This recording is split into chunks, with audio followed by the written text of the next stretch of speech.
And hello, everyone, and happy Friday. Welcome to Get a Grip with Coach Elex. I am your host, Coach Elex, and I guess I'm going solo today because Stephen the Medium is having technical issues and he is nowhere to be found. So I don't know. We are, of course, as you guys probably already know, we're doing the show offsite, but we're not in the same room. So I don't know.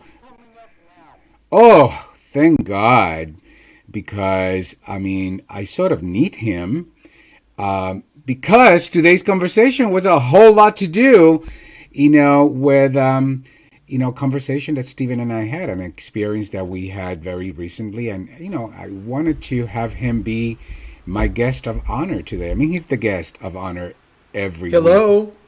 There he is, Stephen the Medium is the house. Yay! What's going on, Stephen the Medium?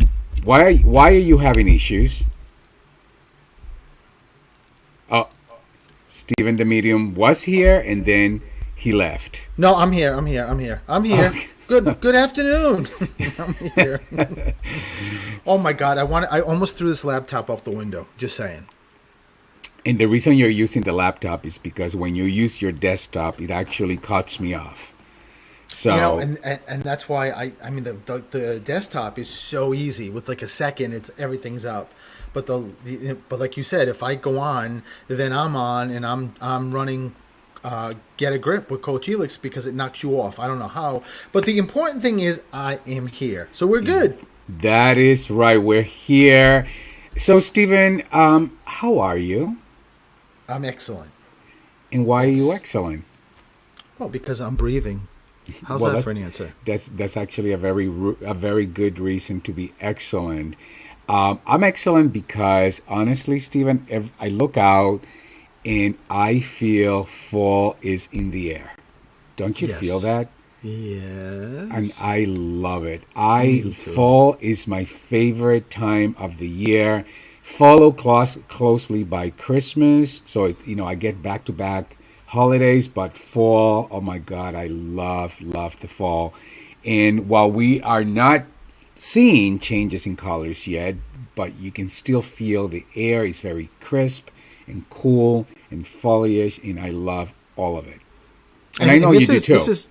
this is our first fall on the Cape, also, which is cool. By the way, your Rhode Island just came out of you. Your first, first fall. Just saying. It's Is that a surprise to you? no, it's not a What surprise. to anybody And listening? and whoever's listening is probably thinking Rhode Island. That's a New York accent. Well, it so happens that there are some sections of Rhode Island that really do have an accent that is very New York like. I don't know how that works, but it's just how it is. I was thinking that because New York is like you have a New York accent if you're in the city or your surrounding areas, but if you go like upper state New York or maybe mid state, you're not going to have that same accent. Same exact thing with Rhode Island. I was born and bred and raised in Providence, which is like the epicenter of this Rhode Island accent, but Providence, Johnston, Cranston, North Providence, all those areas. But if you get out of there, like Warwick or Coventry, then it sort of the accent is not intense. It dissipates. So was in the center of. You certainly are, and you sound like you were right in the center of it. So Stephen, what's going on with you? Are you? I know you have some pretty awesome things in the pipeline. So you want to tell people what they are. So before we get into the show. Yes, so I have two events coming up that I'm really excited about. One is an in-person event at Canton Town Club in Canton, Mass. That is going to be October 28th, 7 to 9. And that is a Halloween bash. It's going to be really, really exciting to do an in-person. Hopefully I'll have a lot of people dressing up in costume. I mean, when else can you just as an adult just get dressed up and it's fine, it's acceptable, you're part of a group. How cool is that? You don't have to dress up, but there's going to be my notes and there's going to be raffles and there's going to be a best costume contest. So it's going to be really, really exciting to get to do that. And from now, I think until September 20th, there is a early bird special. So if you go, you can save $10 and purchase tickets now if you like. And then after the 20th, it would be the regular price. But everything is under my website, Stephen the Medium. And God, I should know this because Lindsay set this up phenomenally. I think it's stephenthemedium.com/Canton. Oh my God, or /Halloween. In any case, just go to my website and I promise I'll get it right next time. And then I'm doing the same event virtually on the 31st, which would be 7 to 9. And that is, I think Halloween's on a Sunday night. And that's going to be similar, only it's going to be virtual. But I did one last year for Halloween and it was just so great. I do notes also and readings. So it's a fun time. So get your tickets while they last. And why you should get your tickets is because, we've talked about before, Stephen. By the way, if you're listening for the first time and you're wondering, like, what are we talking about? Stephen is an attorney. He's also a medium. He's known as Stephen the Medium. And he has a great following. So he speaks to dead people. That's, in simple words, what he does. And by the way, Lindsay just said /Halloween. So, Thanks, okay, Lindsay. just saying. Thank God she's listening. Thank God somebody knows what's going on. No, she But, does. If anyone does, she does. I know. So, if you are trying to get a reading with Stephen, it's unlikely that you're going to be able to because his calendar, it's booked through the year and through the end of the year. So this is a great opportunity to still see Stephen. If you live locally or in the New England area, you want to take a trip to Massachusetts, you can do that. And one of the things that you're promising is you're promising to stop at every table. Not everyone is going to get a reading, but you will stop at every table. So that's a great opportunity to get to see Stephen in person. But you also have a lot of following from all over the globe, an international following. So for those who are not local, you are not going to be left out. He's doing that virtual event, and in essence, it's just about the same thing, except that it's all virtual. So, and they're fun. The in person are just so much fun because the energy in that room. Imagine everybody that's coming that wants to connect with their loved ones. They bring all this energy. Then you've got my energy, and then you've got spirit's energy. So it's just, what I see and what most people don't know. It's almost like a cyclone or a tornado of just so sort of like circular energy, just that's just at the perimeter of the room, and it's very, very exciting, and it's fun. It's just a lot. It's a lot of, and it's a night out too, right? I mean, it's a night out to enjoy this. There's going to be an open bar, so not an open bar, cash bar.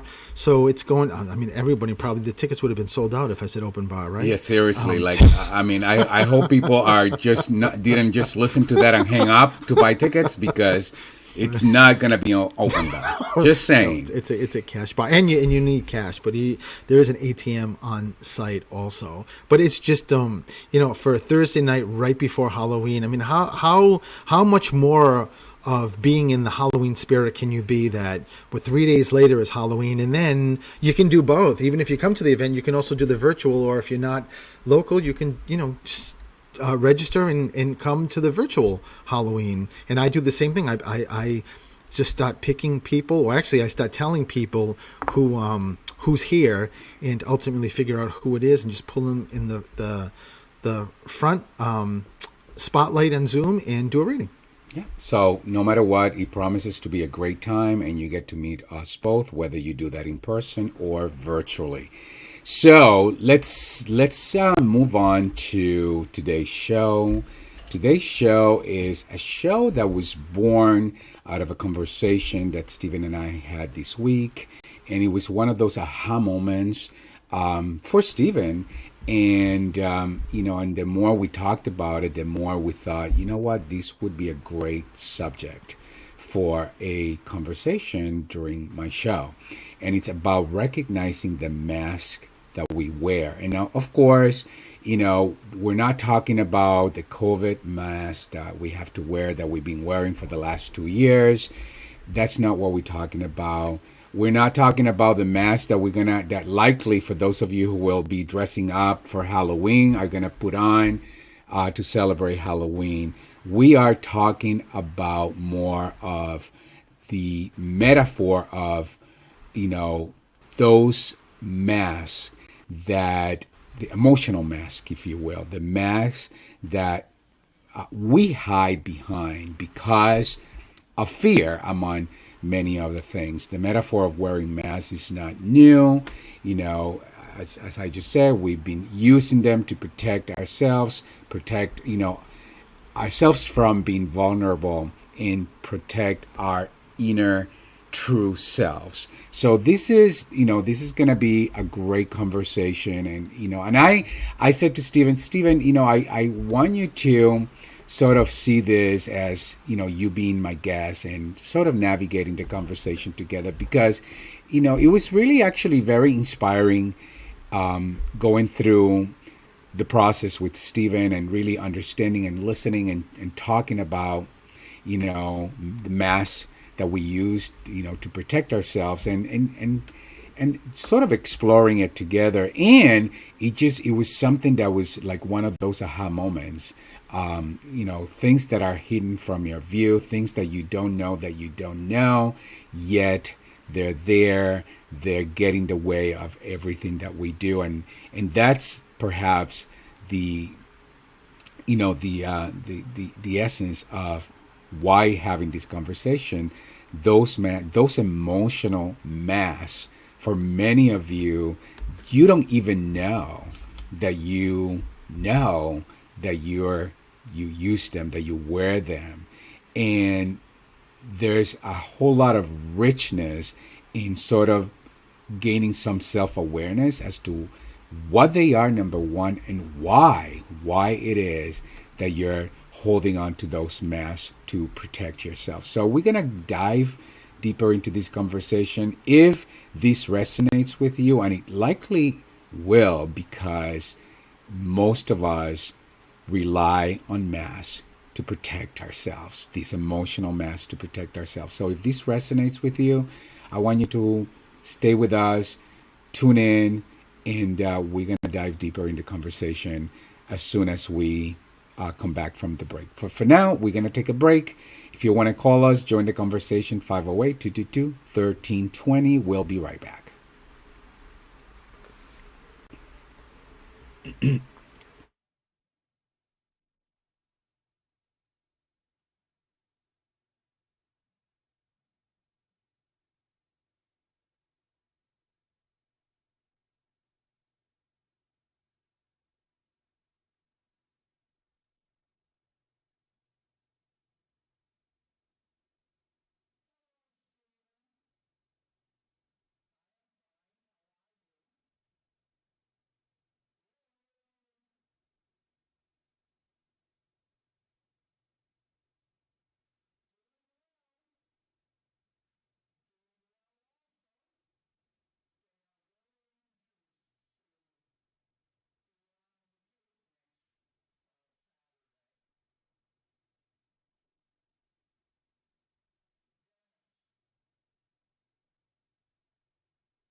And hello, everyone, and welcome back to Get a Grip with Coach Elix. I am your host, Coach Elix, and with me, my best half and co host.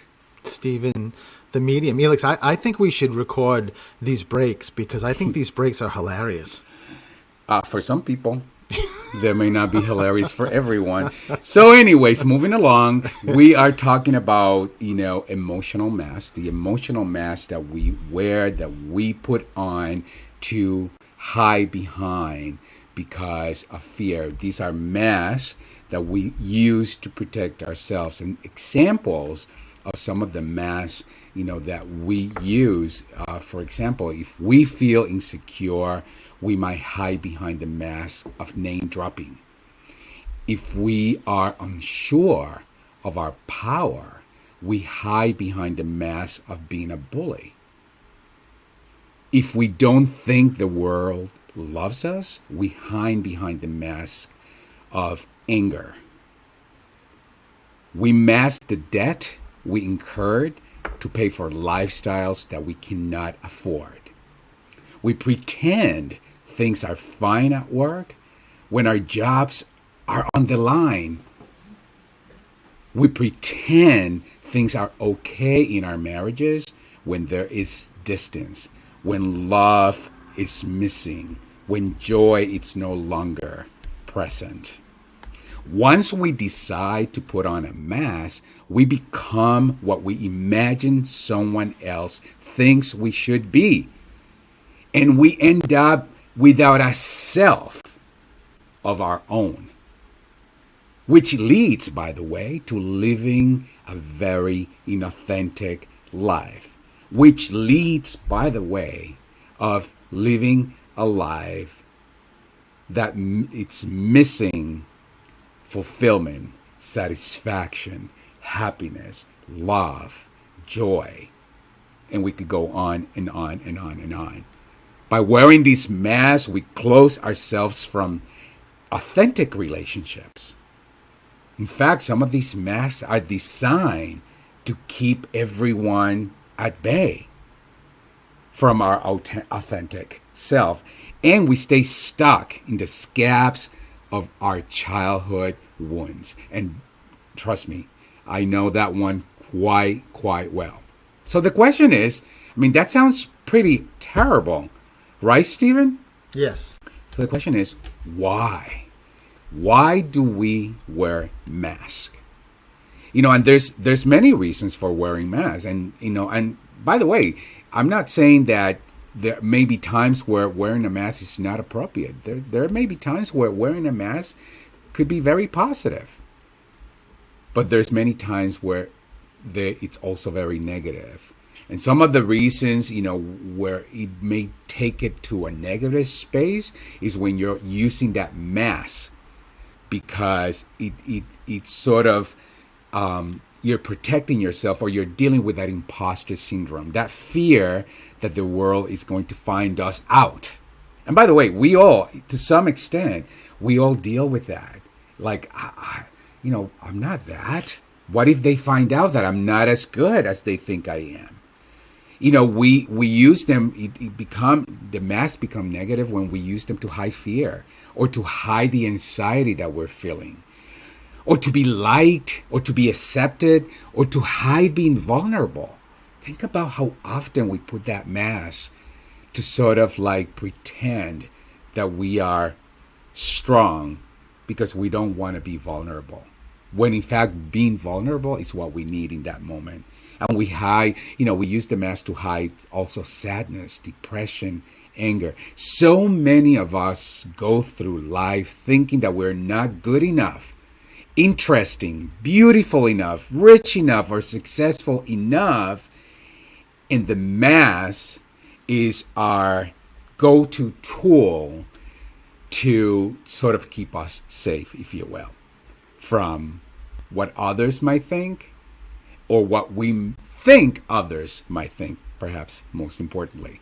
So with all of that all that said, that is, Stephen, you and I had a really thought-provoking breakthrough conversation that sort of created the opening for this.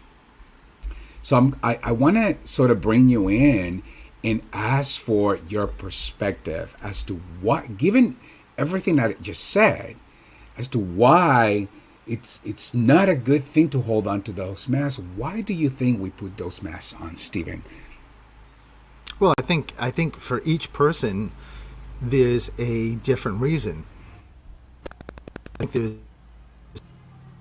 several days have been like any past several days I've had of just sort of like an introspective of my life and what's been happening, and I think I've been thinking about these masks, and I know as I start looking at how I've lived in my life, it clearly it's not one mask. It's just one mask on top of another mask on top of another mask. But to answer your question, I think everybody gets there in a different way. And one of the things I want to say, based on what I just experienced, was it's never too late. I think even for me, the sort of the shamefulness and just the acknowledgement of what these masks that I've held on to have made me,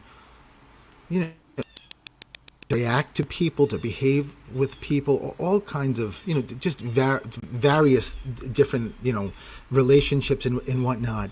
And I just want to make sure, because everyone has these masks at some point in their life, I think some people are really good with getting rid of them, but I think some people aren't. And it's really nice to know that when you figure this out, that you've got to also, you've got to forgive yourself too, that because I was really harsh these past couple of days. But for me, up until yesterday or the day before, as I was really looking at where I'm at and what has happened, I never thought I would be in a category of having a mental disorder or a mental issue or something like that, because I have so much experience as an attorney working with hospitals and nursing homes and juveniles, and working with so many mental disorders, and like up to like using antipsychotic medications and being schizophrenic or bipolar, and all the way up until a couple of days ago, I just thought, well, I don't have a mental illness because I don't have something like that. And the more I started thinking about and taking inventory of my life, and that's part of the masks, I think I had to get to the base before I started getting to the masks. And I just thought, based on my dad killing himself when I was 8 years old, I mean, I've always known that a person, a child at 8 cannot just go on and be normal like a child that didn't lose their parent, especially if it's suicide. So, I mean, I always knew that, but I didn't know the extent of the wounds that I had from that experience, and the anxiety that it caused. And when I talk about having a mental disorder, I've lived with anxiety my whole life. And besides you, Elix, because of being 29 years almost, and you living with me and knowing me, if you asked people close to me, people would likely say they know and they've heard me talk about I've had anxiety, but they do not know the levels of the anxiety and the masks that I've worn up until a couple of days ago. They would have absolutely no idea, and nor did I. Yeah. I don't know. Does that make sense? It makes perfect sense, Stephen. And one of the things that we have seen it's a lot of people also don't understand anxiety. A lot of people may say things like, well, you just get over it. Or well, don't think that way, and that's not anxiety. You cannot control anxiety, because if you could, right, then it would be easy, right? You just get over it. But it's much deeper than that. Now, Stephen, if it's okay with you, would you share with our listeners, like what created the opening or the space for you to say, oh, wait a minute. This is something that I've been doing, putting on this mask to protect myself. And then you sort of connected the dots to that experience of being 8 years old and having your father committing suicide. Like, how did you make that connection? And I asked the question because I know there's people listening who may be experiencing not necessarily the same story, but maybe experiencing something that has them really connect with this conversation. Yeah, I don't know, Elix. Do you want to take a break first? Because I think it's It's now, gonna be right? a lot. Yes, you know what? So that we don't interrupt you, I don't know, Mark, if we can take a break now. Let's take a break now, and then when we come back, awesome, Mark. So let's take a break now. We'll be right back. And Steven, I'll let Steven take over. Okay, we'll be right back.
And hello, everyone, and welcome back to Get a Grip with Coach Elix. I'm your host, Coach Elix. With me is my best half, Stephen the Medium, and we're talking about recognizing those emotional masks that we all put on.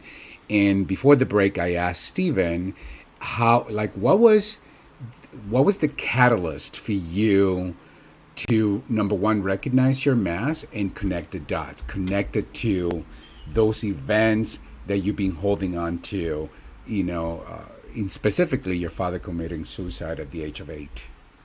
Well, I'll tell you. Just as a preface to this, and I'm really happy and glad like you mentioned about people's perspective about anxiety and that it's not a big deal. And I think for the majority of people, it's innocently said. I think a lot of people hear anxiety and think, oh, I had anxiety like before I was going for an interview or I was doing a speech. And so I think it's most people, it's an innocent reaction or response for most people. But for me, this was way different. And for a lot of people that have a mental disorder like anxiety, it's much more than that. And just to give you just a couple of examples, Elix, and you've been with me, there's been times that you and I have been out to dinner and the anxiety gets so bad, I will just get up and leave the restaurant. And you know, one of the things that's the worst part of anxiety is that then that restaurant, wherever that happened, is now in the bucket of anxiety. So I don't want to go back there. And as you know, Elix, this has happened. You know, I'll shy away from that. And if it keeps continuing, then you start decreasing the places you can go. And that's eventually, unfortunately, how sometimes people don't even leave their homes. That's how it works. And I know firsthand how that works. Because, you know, in the lonely feeling of, you know, I was, well, I'll get to this, what I was going to say in a second, but the lonely feeling of sitting in a restaurant and feeling like I'm losing control and look around the entire place and everybody's having conversations and laughing and I'm with Elix and he's fine. And I just think I am the only crazy person that this is affecting. Nobody else in the world has this affecting them, and I would take off and just leave. There's sometimes we were in the car and I would get out. There's things with anxiety that stick in your head when you deal with it. I have a video from years ago that it was my birthday. You were there, Elix, at my mom's house in Providence, and it's being like videoed, and we're having a great time. There's a bunch of us in my mother's living room or dining room, and as I'm opening presents, I get up and just leave. I just stand up and leave, and that's on video. And, you know, and you hear my best friend Paul saying something like, where's he going? Where's he going? And the conversation goes on. It's because of the anxiety. I was starting to feel I was sweating and I had to get out of there. And that ties so neatly, I think, to this conversation about masks. I was able to manipulate the scene, people, the experience, and not let people know that was happening to me. There was always a reason why. If I got up in that situation and came back, there was a reason for it. I don't remember what the reason is. I told everybody then. There was always some kind of reason. And by the way, having lived with you for 29 years, you became very good, an expert at coming up with reasons.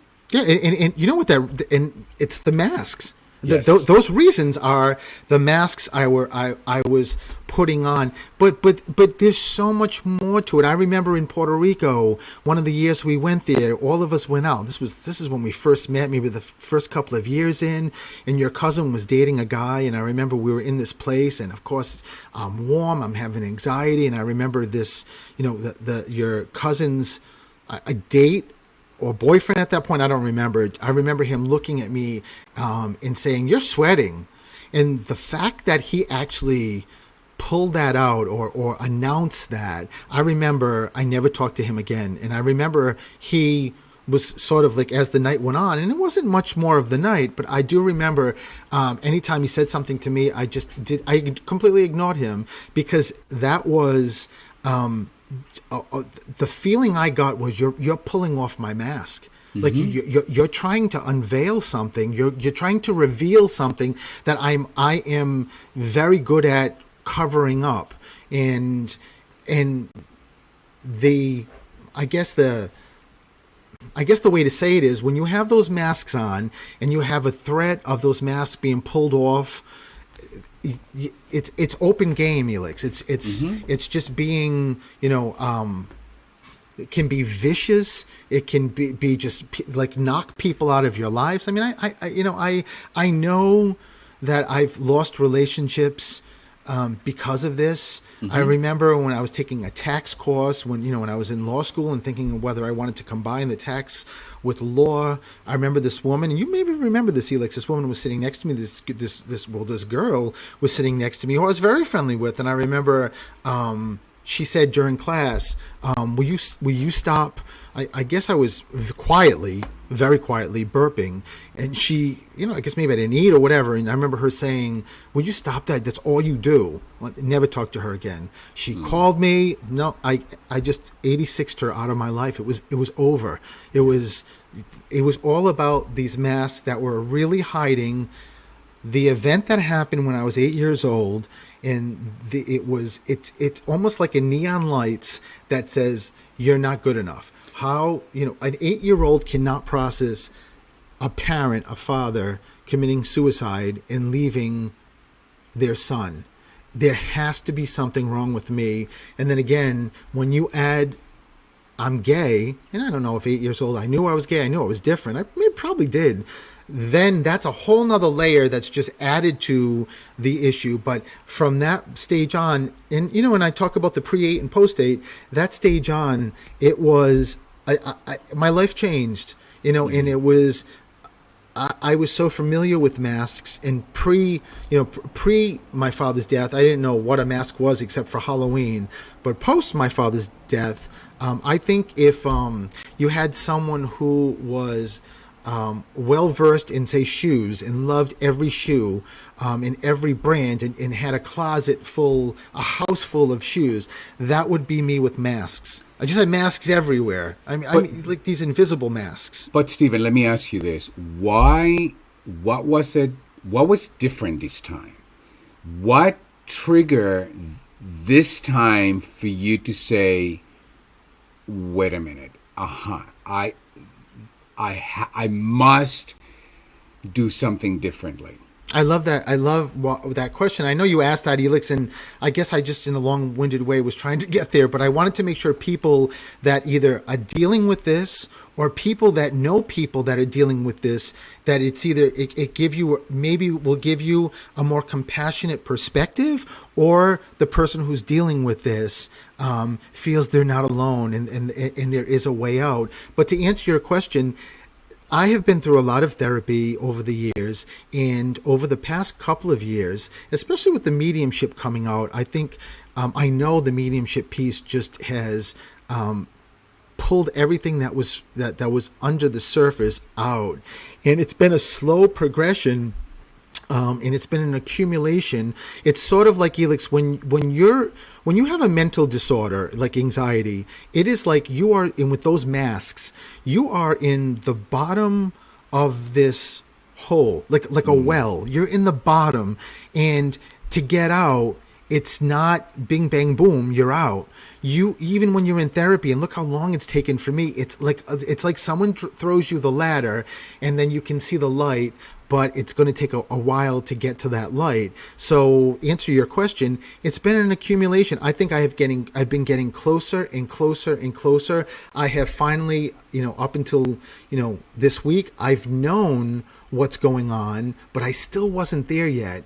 And I sent a text a couple of nights ago when you were in the bedroom with me, and as soon as I sent it,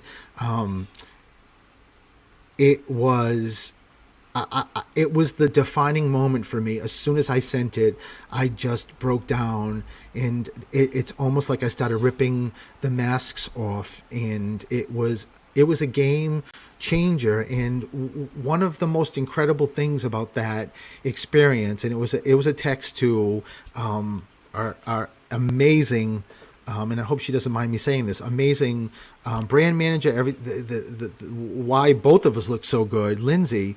And but I'll tell you, after that text was sent, and I said this to her, if I was her, like if I was on the receiving end, that would have been done. I wouldn't have spoken to me. It just, there wouldn't be any more conversation. And what she showed me, part of this, was the compassion that woman had listening to me, and just allowing herself to listen to me. And I had never gone into details except with you, Elix. Mm-hmm. And I mean, I meant to say this too, that if it wasn't for Elix, if it wasn't for you, Elix, I don't even know where I would be. I don't even want to guess where I would be. So you're it for me. In secondarily, when I sent that text and was talking to Lindsay, I didn't, even at the beginning of the conversation, I thought, well, first of all, and I said this to you, Elix, because I called her the next morning and I said, what happens if she doesn't call me? What that really was saying in my head was, she's not going to call me. Why would she call me? I wouldn't call me. I was convinced she wasn't going to call me. And she did. And the compassion that woman had for me, and what it also, it sort of like aided where I was getting out of this hole because I've never had compassion for myself. I mean, how can I have compassion for myself if I don't have compassion for people? I would, be it's always I'm good enough. I have to prove I'm good enough. And if I feel like you're doing something to make me look like I'm not good enough, then I'm coming at you. And when she listened to me and gave me that feedback of just it was just compassion. I cried on the phone with her. I cried the night before. I cried that whole night. I've been crying this week. It's just been incredible and something I love to get to share with people. And I actually even this morning thought, oh my God, I said to Elix, what happens if I don't want to talk about this? Like this is too vulnerable. This is too much because nobody knows this. Nobody knows this is how I am. People just see me as, I'm sure Elix, people see me as this very strong person that is very verbal and is very authentic. And I think the masks made me feel like I was authentic, but I was completely not being authentic. And these past couple of days, I'm in a different realm. I'm in a place I've never been, but I will never ever ever forget that conversation with Lindsay a couple Yeah. of days ago or yesterday, whenever it was, because it's a blur. I'm just trying to figure this all out in these past couple of days, and it was almost like, if you will, in that conversation, Lindsay, with her compassion, helped me pull these masks off. It's Yeah. like she reached out and I know I'm getting emotional, but she reached out and helped me. Like, it's okay. And she actually even said to me, "You're not alone. Like, this is Hmm. not just you." It was, so it was an accumulation, Elix. I was getting and getting and getting to the tip of that hole and getting out. And this week, I actually got my hand out in the light, got my leg out, and pulled myself out, and it all exploded. Yeah. Steven, it's just so incredible. I mean, I was with you when this happened. I've listened to you. I've known what happened, but even as I'm listening, I'm just really inspired and really moved by listening to you share so in such a vulnerable way. And I think that's what listeners get, that when you take off the mask, a whole lot more it's possible. But right now, what needs to be possible is we need to take a break, and but when we come back, we're going to continue on the conversation. If you want to join us, you can call 508-222-1320. We'll be right back.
And hello, everyone, and welcome back to Get a Grip with Coach Helix. I'm your host, Coach Helix, and with me is my best half, Stephen the Medium, who just really had us all at the edge of our seats talking about his own breakthrough in the area of, you know, holding on, putting on masks. I want to share, I actually want to piggyback to Stephen's story, and then I'll bring it back to Stephen.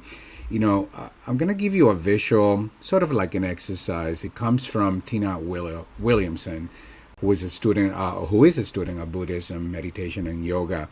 So anyone listening, in your mind, Stephen and Mark, you can do this as well. In your mind, gather up everyone you know and put them in a room. Friends, family, co-workers, acquaintances, everyone is cautiously mingling with their mask on, perfectly placed. Visualize that. And then imagine all of a sudden a wind gust sweeps through the party, blowing all the masks on. And it's mayhem.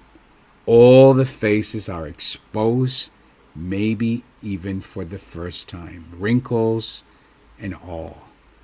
Now imagine that instead of using this vulnerability against one another, you patted each other on the back, encouraged uniqueness, and supported one another.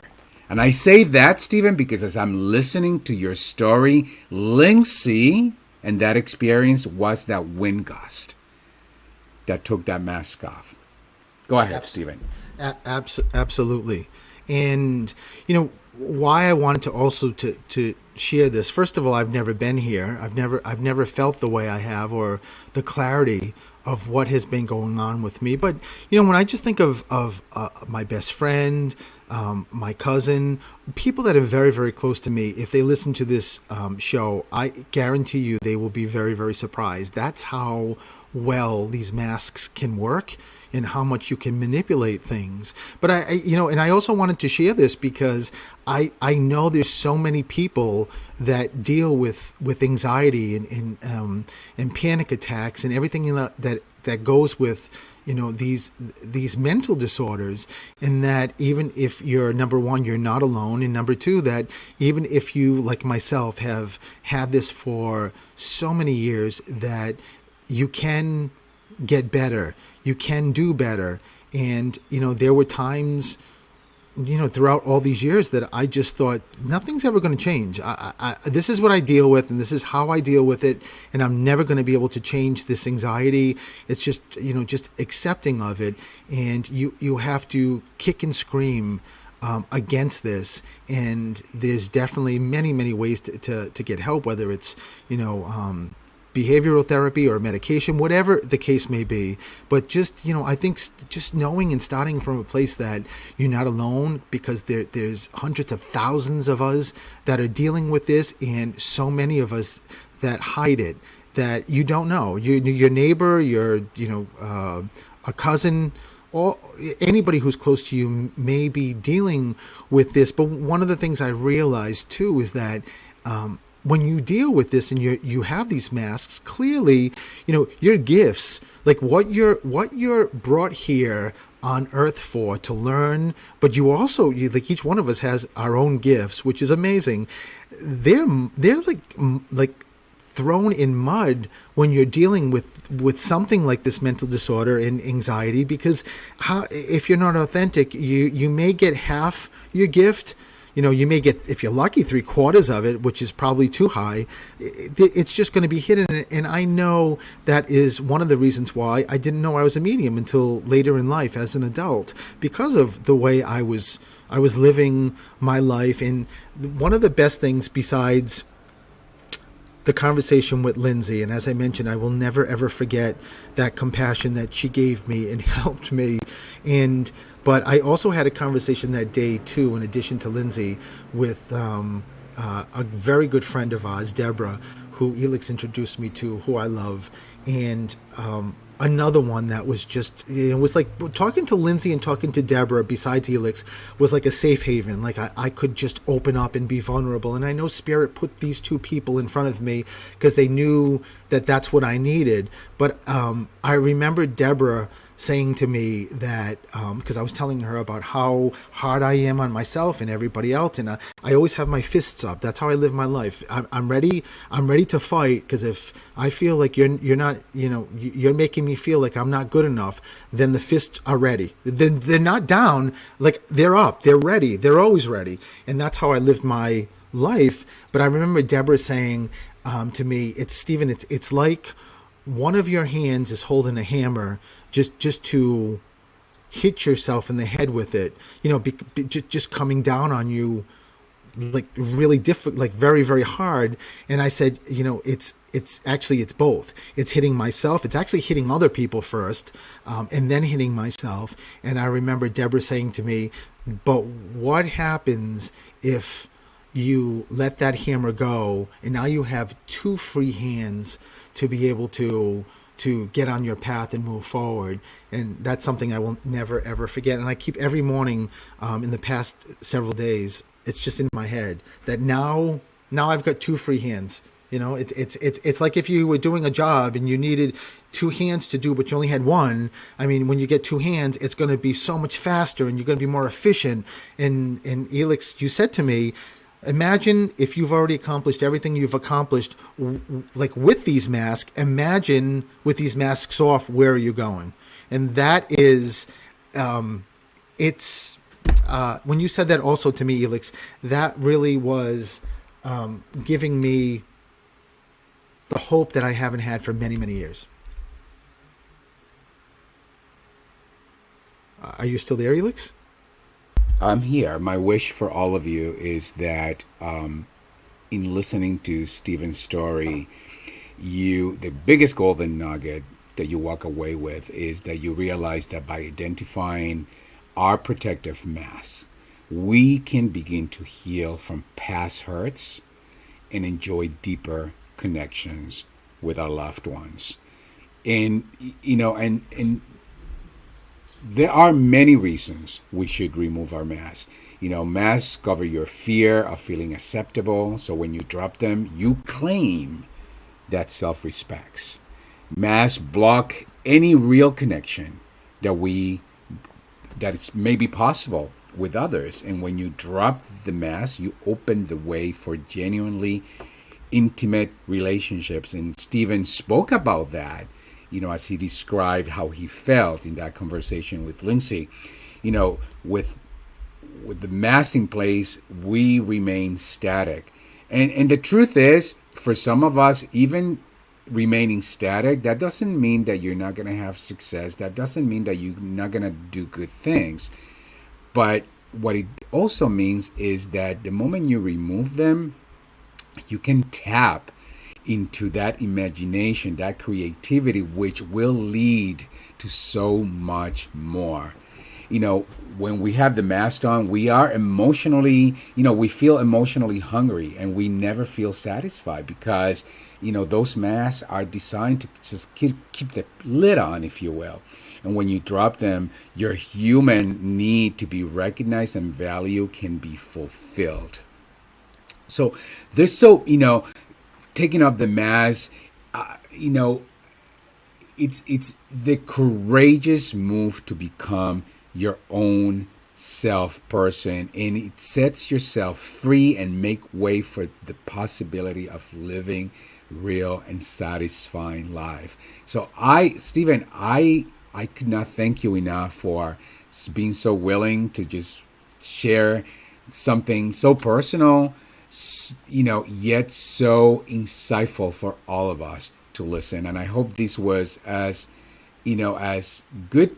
It felt as good for you and as it felt for all of us listening on this side. It did. And when you just said that last thing, Elix, about it doesn't mean you won't be successful, I just thought in my head, the difference between wearing a mask and not wearing a mask is that getting an A on a test because you cheated with the mask on, or getting an A on a test because you studied and you didn't have a mask on and you're proud of yourself. That's the difference. Beautiful. And a reminder to all of you, we are not born with masks. Think of those young kids that you see in the playgrounds or your nieces and nephews.